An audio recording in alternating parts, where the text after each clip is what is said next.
The Bible Study Podcast, episode 361. Today, the Bible Study Podcast continues the study of Psalms with Psalm 19.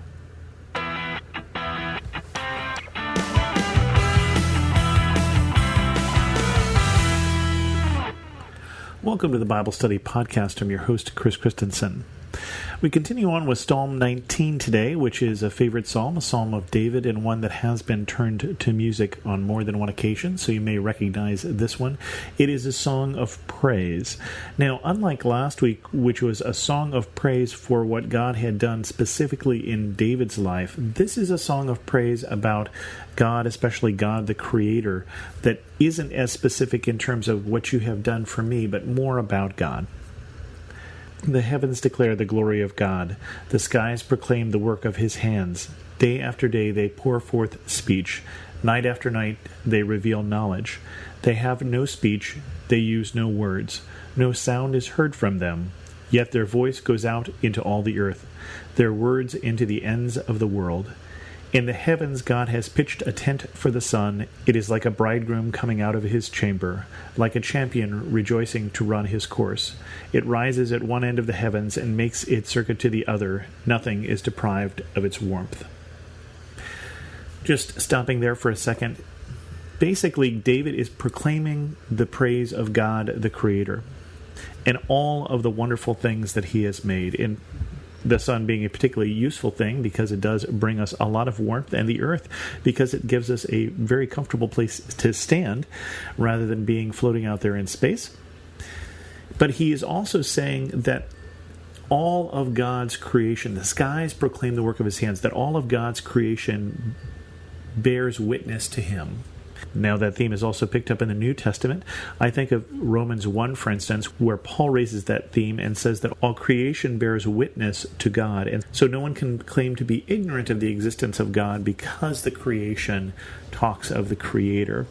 That may or may not be your personal experience, but having just been in the Sierras and just been through Yosemite, I certainly understand what David is talking about here. As I look at those majestic sceneries, I think of the Creator and I think of the beauty and wonder of creation.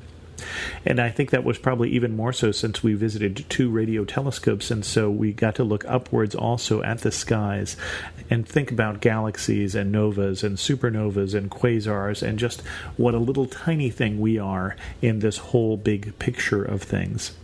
In the skies, God has pitched a tent for the sun.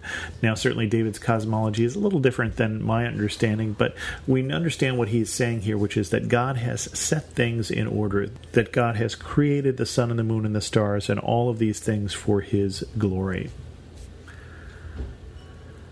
I think also of when Jesus comes into Jerusalem on Palm Sunday and they say, "Stop your people from yelling Hosanna," and he says, if they didn't cry out, the very rocks would cry out, that all of creation bears witness to God. Going forward, the law of the Lord is perfect, refreshing the soul. The statutes of the Lord are trustworthy, making wise the simple. The precepts of the Lord are right, giving joy to the heart. The commands of the Lord are radiant, giving light to the eyes. The fear of the Lord is pure, enduring forever. The decrees of the Lord are firm, and all of them are righteous. Now, it's interesting, when we talk about law, we tend to talk about it, I would say, in where I live, from a very American-centric view, a Western-centric view, which says law is that thing which constrains us. Legalistic is a very bad term because law is bad. And that's a very Protestant thing as well, I think. But when David looks at the law of the Lord, he doesn't see a rule book. He sees order. And he sees something that is refreshing and trustworthy and gives joy. What a very different view of law. And when I think of that, think of the first section there that we were talking about God putting things in order. And then we come into this section talking about the law of the Lord. And I would like to encourage you to think of the law of the Lord as being God's directions that would make where we live as ordered and as beautiful as the heavens and the earth that he created. So what I mean by that is that when we live together in harmony with one another, when I am not trying to covet your wife and you are not trying to covet my stuff, and I'm not bearing false witness against you and you're not trying to steal my stuff and I'm not trying to kill you, that is better. That is more beautiful than when the opposite is going on.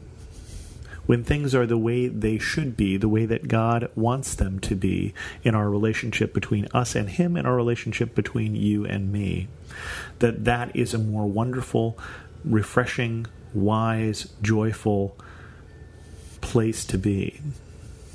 And so I think these two sections are similar. It's talking about God putting things in the right places in creation, and then God putting us in the right relationships between us and Him and between us and each other. And David looks at that and he says, good, perfect, trustworthy, right, radiant, pure.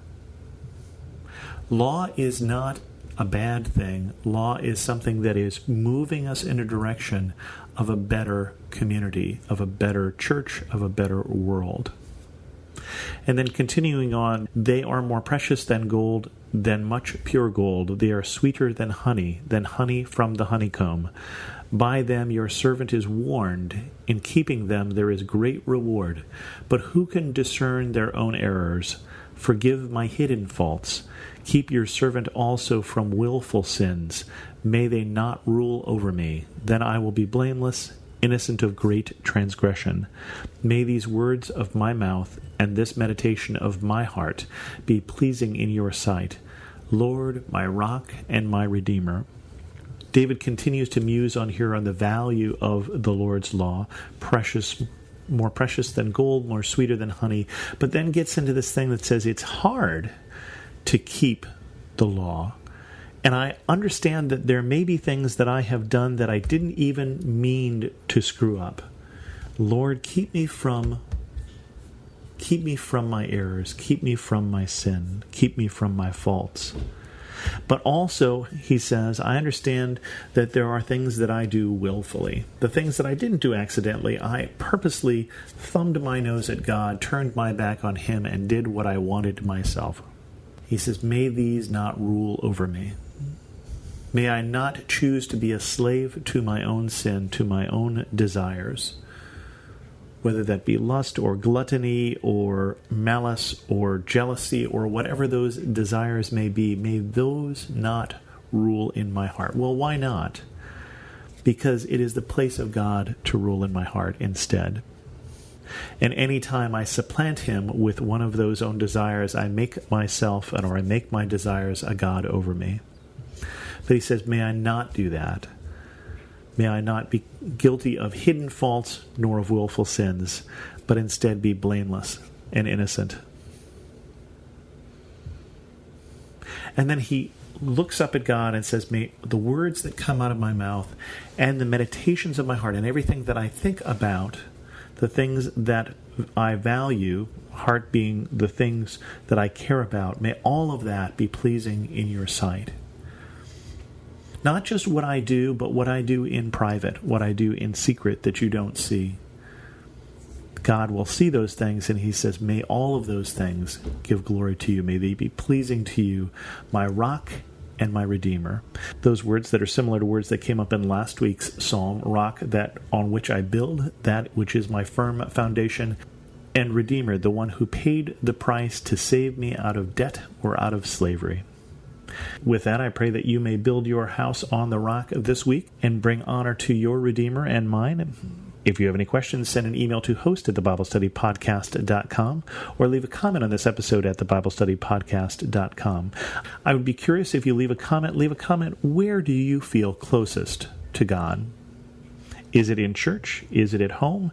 Is it holding a newborn child? Is it out in Yosemite? And as always, thanks so much for listening.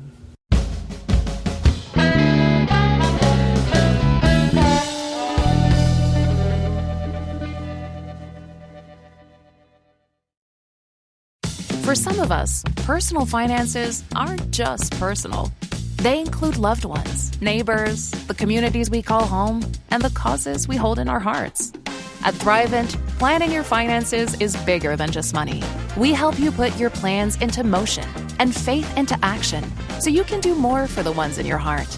Because sometimes all you need to make a difference is someone to help you make it happen. Thrivent, where money means more. Connect with us at Thrivent.com.